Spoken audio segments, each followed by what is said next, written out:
ছোট্ট একটি টিনের ঘরে বসবাস করেন বেলাল হোসেন। নিম্নবিত্ত পরিবারের এই সদস্যটি একসময় ভাঙাড়ি মালামাল বিক্রি করে জীবিকা নির্বাহ করতেন। তার পরিশ্রমের টাকায় চলত পরিবারের খরচ। ছোট্ট সংসার ছিল হাসি খুশিতে ভরা, কিন্তু ভাগ্যের নির্মম পরিহাসে এখন সেই পরিবারটি দুঃখের সাগরে হাবুডুবু খাচ্ছে। বরগুনার তালতলী উপজেলার নলবুনিয়া গ্রামের চান মিয়া আকনের ছেলে বেলাল হোসেন। প্রায় ৬ বছর আগে বেলাল হোসেন জানতে পারেন তার শরীরে কিডনিজনিত গুরুতর সমস্যা রয়েছে। পাশাপাশি মাথার রগ শুকিয়ে যাওয়া সহ নানান জটিল রোগ শরীরে বাসা বেঁধেছে। অসুস্থতার কারণে কাজ করতে পারছেন না বেলাল, ফলে সংসার চালানোই দুঃসাধ্য হয়ে পড়েছে।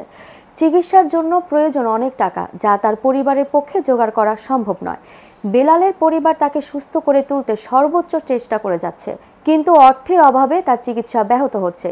চিকিৎসকদের মতে উন্নত চিকিৎসা পেলে তিনি সুস্থ হয়ে স্বাভাবিক জীবনে ফিরতে পারেন। সেই চিকিৎসার জন্য দরকার সমাজের বিত্তবান হৃদয়বান মানুষের সহযোগিতা। একটু সাহায্যই হয়তো ফিরিয়ে দিতে পারে তার জীবন, হাসি ফোটাতে পারে একটি পরিবারের মুখে। মানবতার পাশে দাঁড়ান, ভালোবাসা ছড়িয়ে দিন।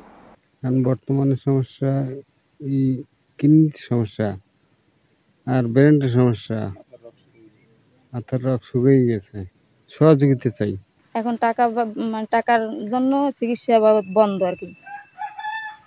আমি চাইছি দর্শকের কাছে যে কিছু সাহায্য আর কি, যেন আমার স্বামীর চিকিৎসা করার জন্য আর কি টাকা চাইছি। আমার ভাই, ছোট ভাই বেলাল হোসেন 6 বছর ধরে অসুস্থ। আগে ড্রাইভিং কাজ করতো, ড্রাইভিং গাড়ি চালাইতো আর কি।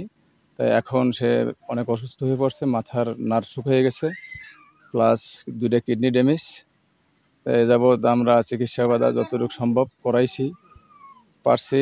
অর্থায়ন এখন আর কুলাচ্ছে না আমাদের, সব কিছু বেঁচে কিনে চিকিৎসা বাধা করাইছি। এখন আমরা একটু আর্থিক সহায়তা চাই। সমাজের বিত্তবান যারা আছে তাদের কাছে একটু আমরা আর্থিক সহায়তা চাই।